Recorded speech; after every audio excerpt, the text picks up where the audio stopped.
মানে আল্লাহর কোনো নিষেধ আমি করব না, আল্লাহর কোনো আদেশ আমি ছাড়বো না, এর নাম তাকওয়া। এর নাম কি বলেন না? তাকওয়া।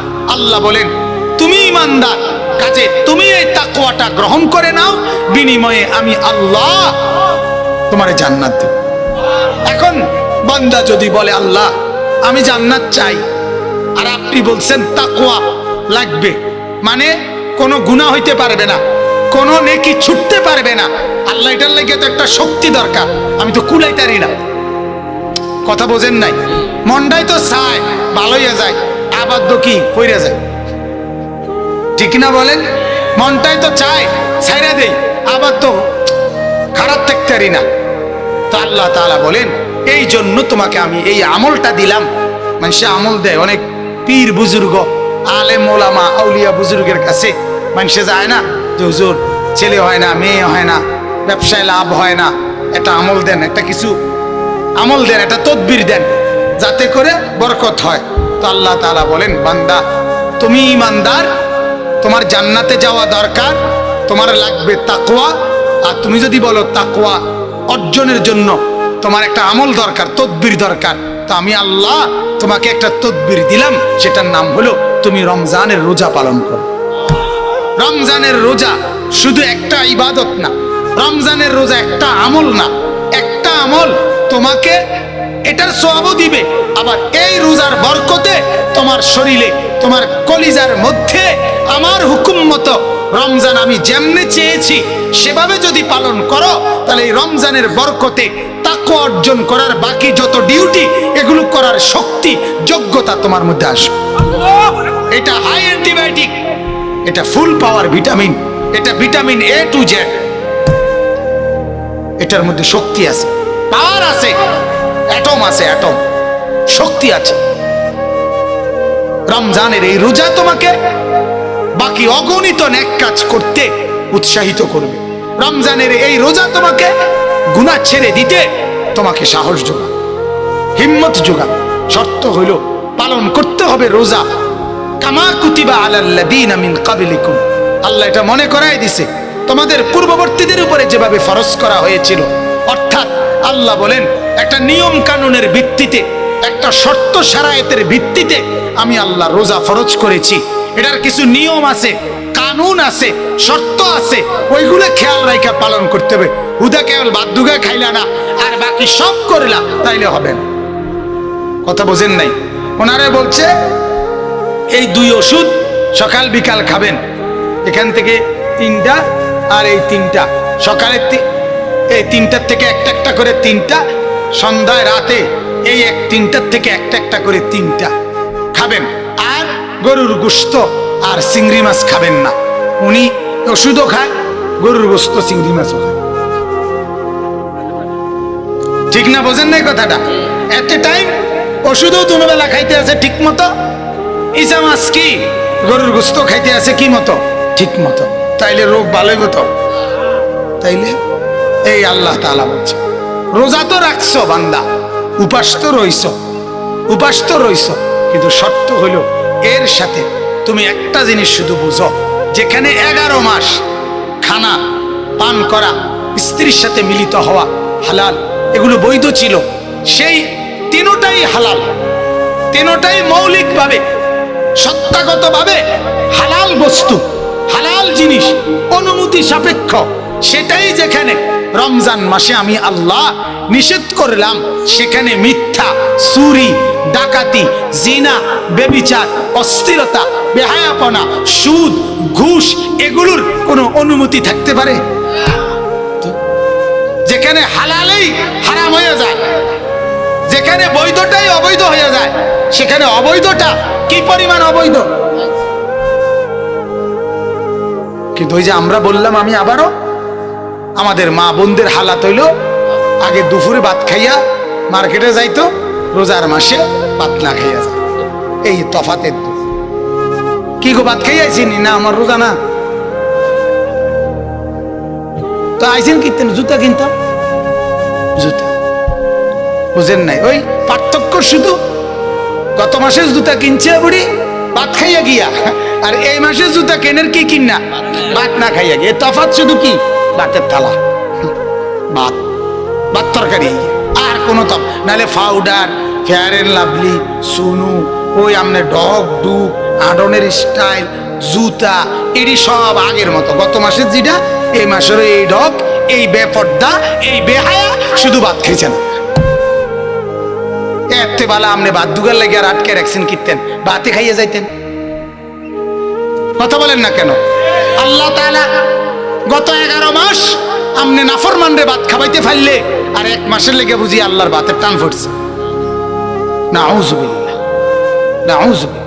আমি অনেক সময় জন্য বলি, ওই যে রমজান মাসে যে সমস্ত ডাকাত পর্দা দিয়া কি করে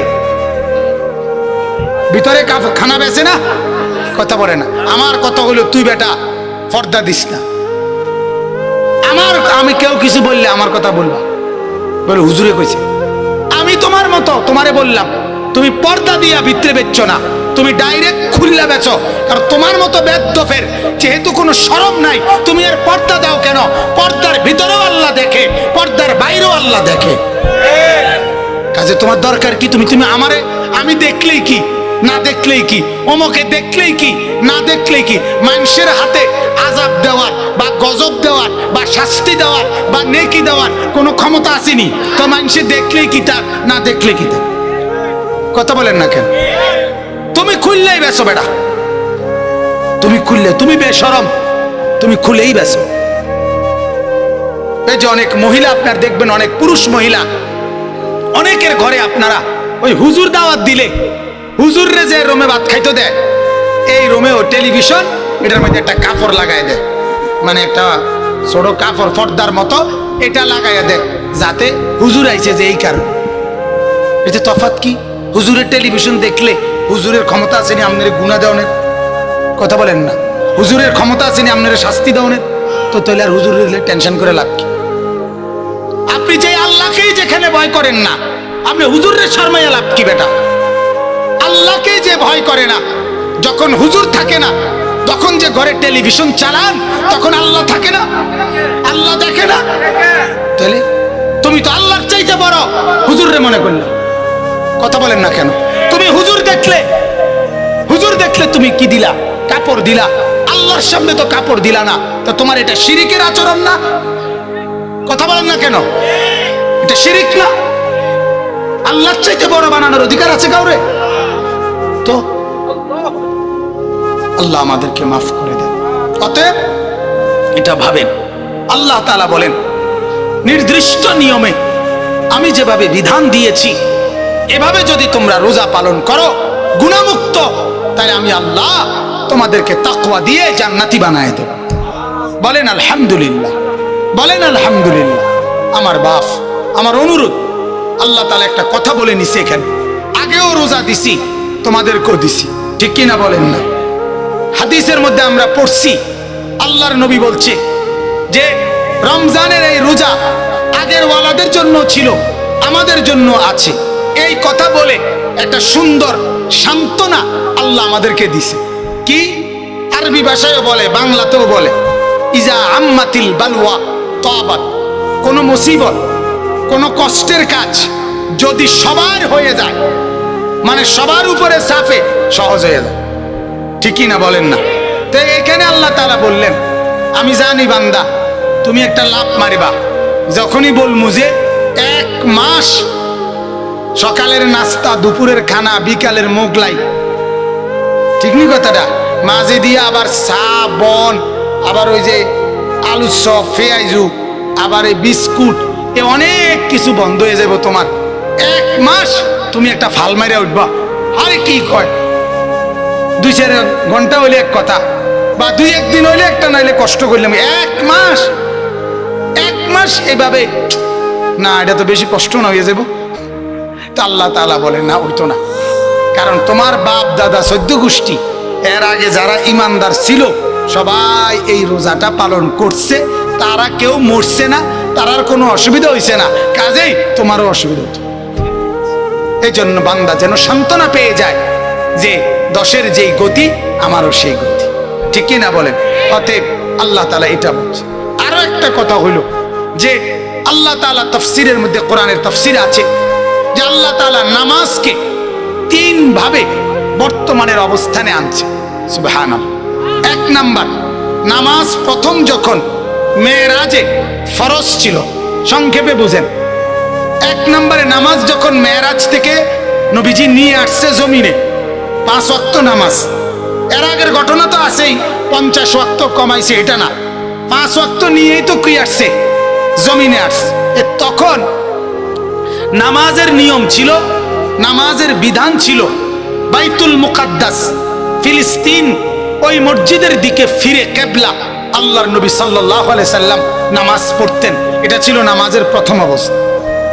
দ্বিতীয়ত, আল্লাহ পাক রব্বুল আলামিন 16 মাস কিংবা 17 মাস পরে এই নামাজ শুরু হওয়ার, চালু হওয়ার নবীজির বারবার আবেদন, আগ্রহের কারণে আল্লাহ তাআলা ওই বাইতুল মুকাদ্দাস থেকে কিবলা ফিরাইয়া সম্পূর্ণ বিপরীত দিকে কাবা, এই কাবা ঘর বাইতুল্লাহ মক্কা, ওইটার দিকে স্থায়ীভাবে কিবলা বানাইয়া নামাজকে চালু করাইছে।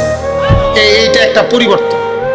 ওইখান থেকে এটা একটা দ্বিতীয় অবস্থা। প্রথম অবস্থা হইল 5 ওয়াক্ত নামাজ কোন দিকে, বাইতুল মুকাদ্দাস। দ্বিতীয় অবস্থা হলো বাইতুল মুকাদ্দাস থেকে ফিরে এখন কোন দিকে, কাবা ঘরের দিকে, মক্কা।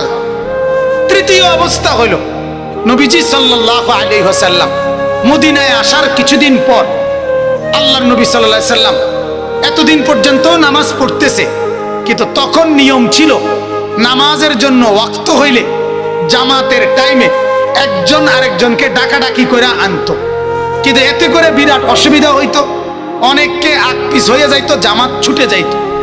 এই দ্বিতীয়তে সবাই মিলে মিটিংয়ে বসছে যে সবাইকে ডাকার জন্য একটা পদ্ধতি বাইর করা দরকার, যাতে করে সবাই একই সময়ে টের পায়, আসতে পারে। তখন বিভিন্ন জন বিভিন্ন বুদ্ধি দিছে। কেউ বলছে আগুন জ্বালানো হোক, কেউ বলছে ফু দেওয়া হোক, সিংহা ধ্বনি দেওয়া হোক, ঘন্টা ফিরানো হোক। আল্লাহর নবী বলছে প্রত্যেকটার মধ্যেই কাফেরদের কোনো না কোনো চিহ্ন আছে, কাজে ওইটা করা যাবে না। আচ্ছা আজকে যাও, আমিও চিন্তা করি, তোমরাও চিন্তা করো। এই অবস্থায় রাত্রিবেলা আল্লাহর নবীর একজন সাহাবী আব্দুল্লাহ ইবনে যায়েদ ইবনে আব্দ রব্বিহি, ওই সাহাবী স্বপ্নে দেখছে দুইজন ফেরেশতা আপনার একটা সিংহা মানে ফু দেওয়ার না একটা বাঁশি নিয়ে যাইতেছে। তো উনি ডাকছে, ভাই আপনাদের বাঁশিটা আমারে দিবেন?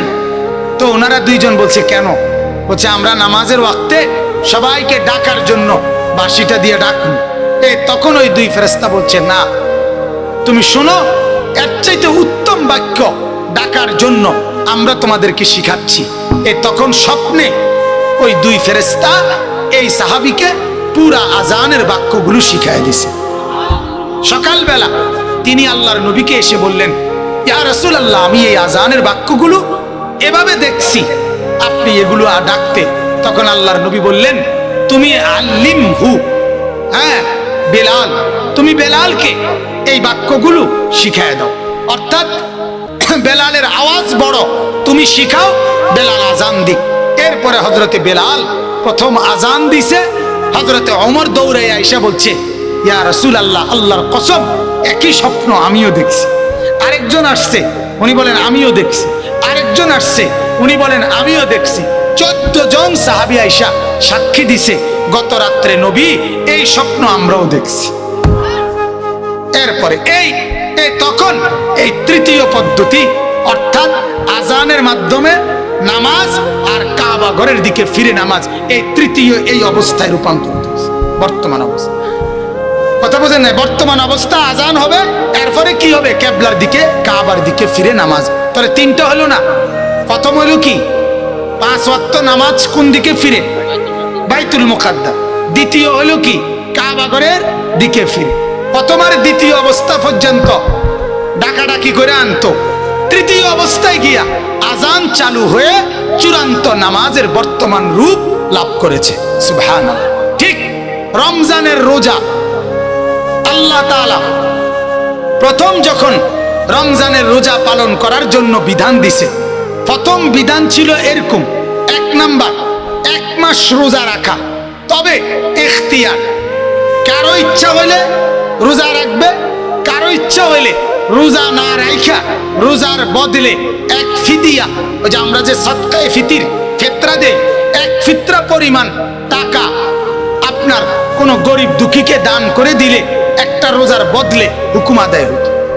অভ্যস্ত করার জন্য আল্লাহ তাআলা দোনোটা সুযোগ দিছে স্বাধীনভাবে। মন চাইলে রোজা রাখো, মন না চাইলে এর বিনিময়ে কি করো, ফিদিয়া দাও। এই হলো প্রথম রোজার সিস্টেম।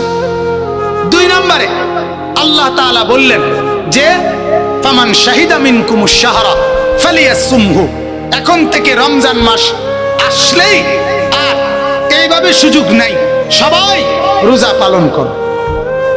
এই তখন ওই ফিদিয়া দিয়া, টাকা দিয়া একটা রোজার হুকুম থেকে বাদ দিবেন, এই সুযোগ রহিত হইল। এটা হলো দ্বিতীয় অবস্থা। কয়টা হইল? দ্বিতীয়। তৃতীয় অবস্থা হইল তাফসীরের মধ্যে আছে, প্রথম 2 অবস্থায় রোজা ছিল কিরকম জানেন? নবীজির জামানাতে সাহাবীরা এবং নবীজি রোজা রাখার পর ইফতার করত সন্ধ্যায়।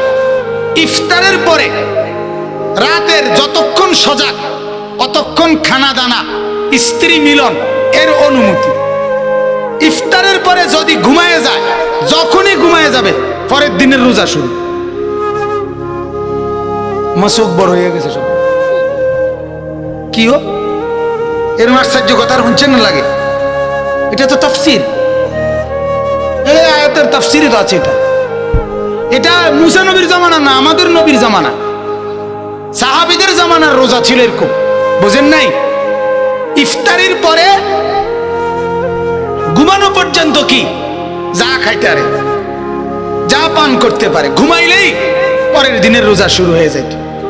একদিন এক সাহাবী ইফতারের সময় আয়েশা ওনার বিবির কাছে, সারাদিন খেতে কাজ করে আয়েশা বলছে ইফতারি কিছু দাও। বিবি বলছে কিছুই নাই, আপনি বসেন, আমি পাশের ঘর থেকে আনি। আইনা দেখে স্বামী ঘুমায় গেছে, ওনার রোজা কি হয়ে গেছে। পরের দিন উনি আর সারা রাত কিছু খায় নাই। পরের দিন দুপুর বেলা এই কায়েস ইবনে সারমা রাদিয়াল্লাহু তাআলা আনহু একেবারে বেহুশ হইয়া ফিট হয়ে গেছে। ফলে আল্লাহর নবীর কাছে বিষয়টা জানাইছে। 1 বা 2 সাহাবী বেখেয়ালে রাত্রিবেলা ঘুমের থেকে উঠতেও আবার স্ত্রীর সাথে মিলিত হয়েছে, এই ঘটনাও নবীজির কাছে জানাইছে। তখন আল্লাহ তাআলা তৃতীয়বারে চূড়ান্তভাবে আল্লাহ বললেন, এখন থেকে ইফতারির পর থেকে সুবহে সাদিক পর্যন্ত এই মাঝের এই পূর্ণ টাইমে খাও